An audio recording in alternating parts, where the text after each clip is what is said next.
Game 7 day, and tomorrow is the end of the first round. We were there.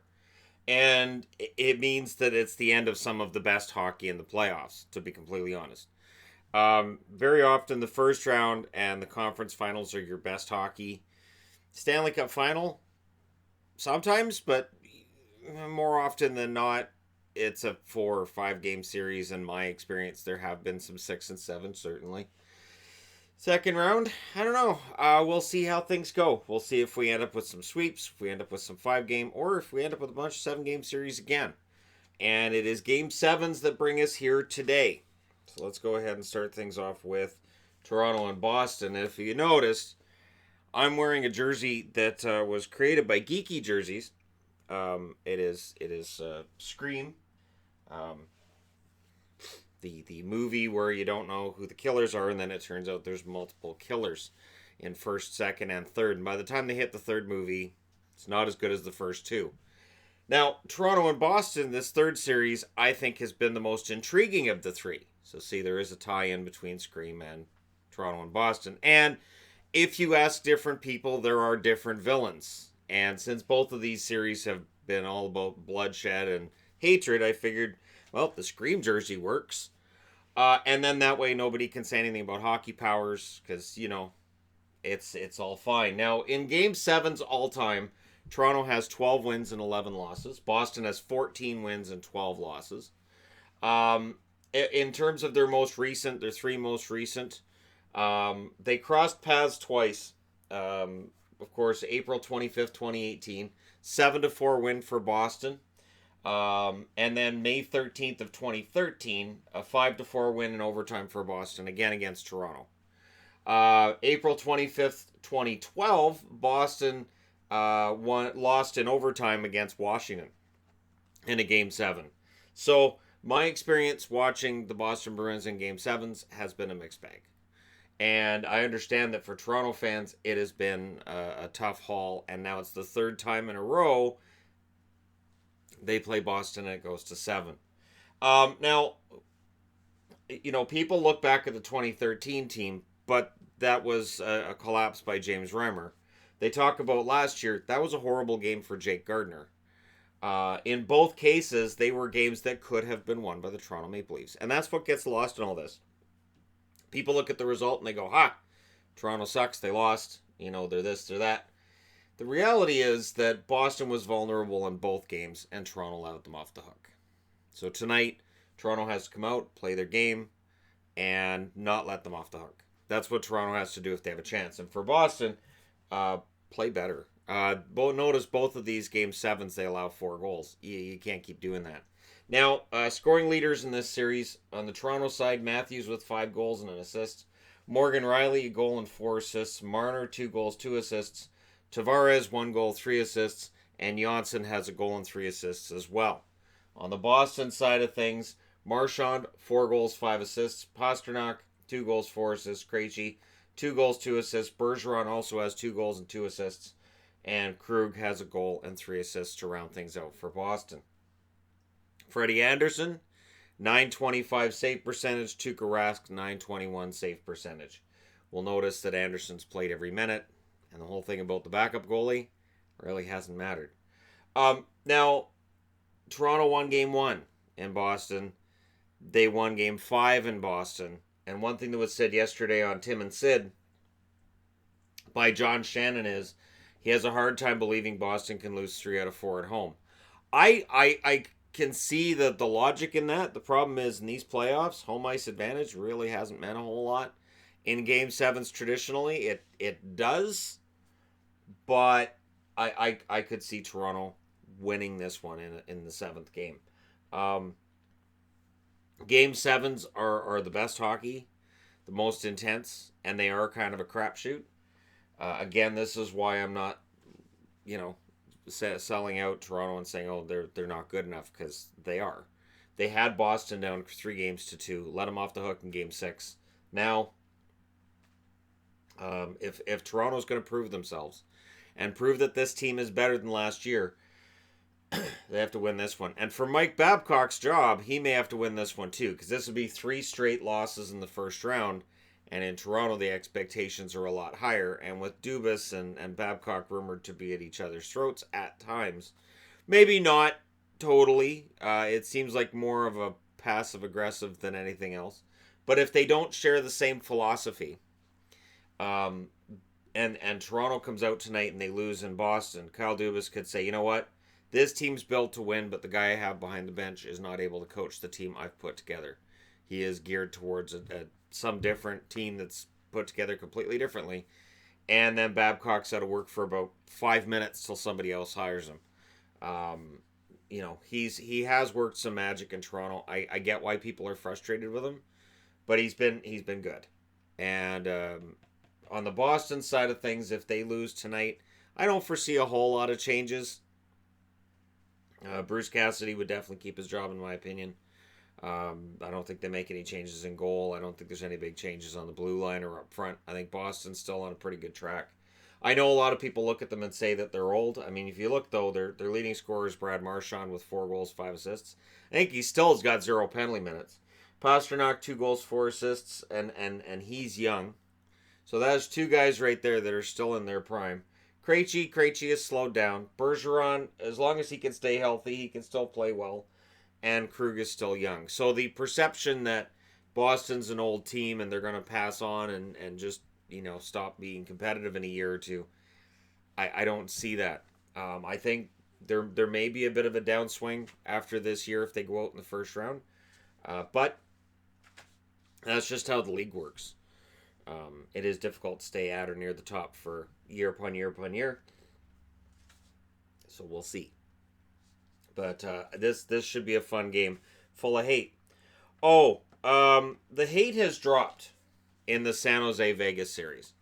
That is by San Jose's design. The idea that, okay, we can't match that.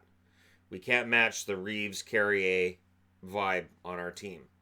Evander Kane being the guy who's most likely to answer the bell is bad because Evander Kane's supposed to be a goal scorer for us. Vegas will take that trade-off all day long. Or you're going to take Reeves off the ice and Kane at the same time? Sounds good to us. Now, this is Vegas's first Game 7. You lose, you're out. You win, you're in the next round. There is no more thrilling experience than a Game 7. And the tough part for Vegas is going to be they're on the road. And I don't mean for the team. I mean for the fans. There's no control over what happens tonight. There will be people definitely in the Fortress, I would think, watching the game while it's in San Jose, but it's different. And so for San Jose, this is where they can truly take home ice advantage. This is what you're playing 82 games to get, is that in this situation, it's in your hometown, it's in your barn. But again, Vegas has proven they've been able to take apart Martin Jones. Jones had quite the bounce back the last game. But here's the interesting thing. So during the regular season, there were points where his save percentage would go over 900. He always fell back. We'll see if the playoffs are a different story. Now, in all-time Game 7s, San Jose is 6-4. And of course, like I said, Vegas, this is their first ever. So with this Game 7, oddly enough, the only team that has never played a Game 7 after tonight is Columbus. But yeah, San Jose, this is their 11th Game 7, and they're 6-4 in the previous. Their last Game 7 was a 5-0 win on May 12th of 2016 versus the Nashville Predators. Before that, they had 2 losses in a row. April 30th, 2014, May 28th, 2013, 5-1 against LA and 2-1 against LA. So they lost both of those against the Kings. Not the cross-state rivals here, but a team that's just as hated by the fans and by the team. And I think because this is a Game 7, some of that nastiness could come back in this game. Because again, you win, move on, you lose, you go home. And this is the situation for both teams. So I really expect this game to be a little bit nastier than the last one. Leading scorers, Stone, 6 goals, 4 assists. Pacioretty, 4 goals, 6 assists. Stastny, 2 goals, 6 assists. Theodore, 1 goal, 6 assists. And Marchessault with 3 goals and 1 assist for the Vegas Golden Knights. That rounds out their scoring.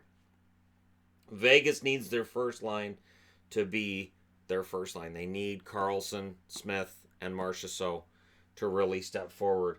Stone, Pacioretty, and Stastny have been the number one line in the playoffs, but really, honestly, it feels like if they're going to move on to that next round, they need the Karlsson line to really step up and give San Jose more to worry about.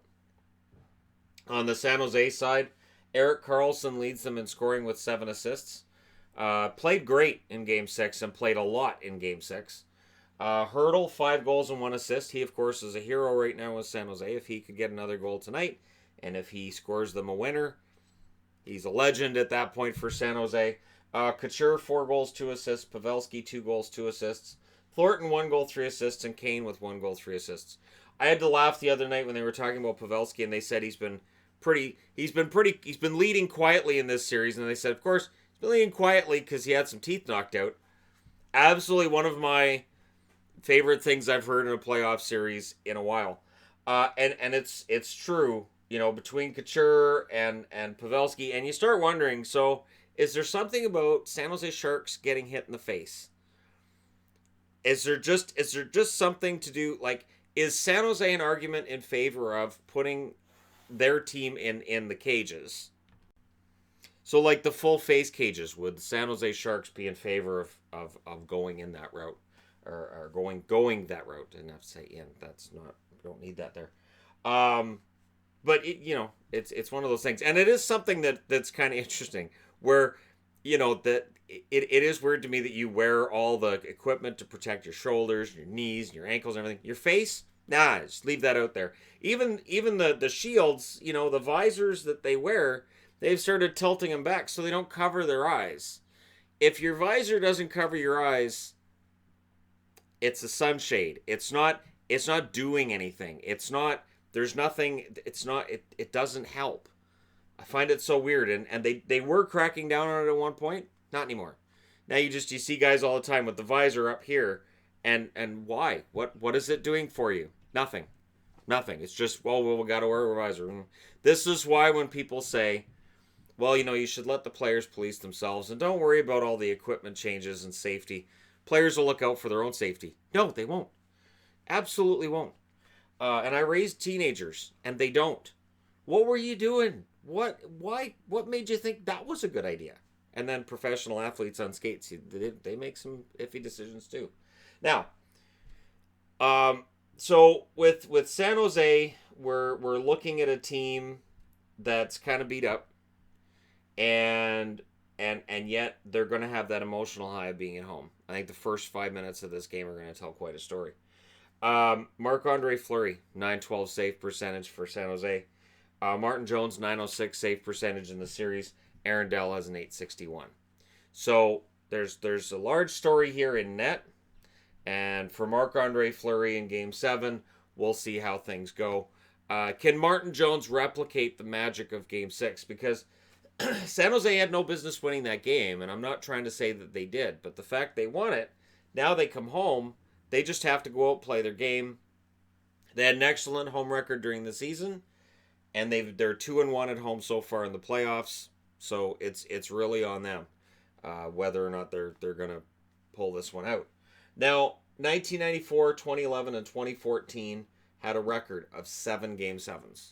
This year in the playoffs, between today and tomorrow, we've already had 3.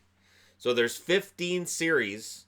So 3 out of the first 8 would go to Game 7. It'll be tricky to see anywhere near this record this year, but I think with parity being as it is, it could happen. So we'll keep track of that. But tonight we've got San Jose at home, we've got Boston at home, and there's going to be plenty of people favoring Vegas, favoring Toronto. And depending on who you're pulling for, this jersey could be worn by the team that they're playing against. So again, staying right down the middle, not playing any favorites in this. I'm not going to let my hockey powers get in the way because I don't have any. But, there you go. Let me know your thoughts in the comment section below as always. Don't forget to hit like and subscribe if you're browsing your way through. You just happened upon this video. And hey, thank you guys so much for watching. I'll talk to you again soon.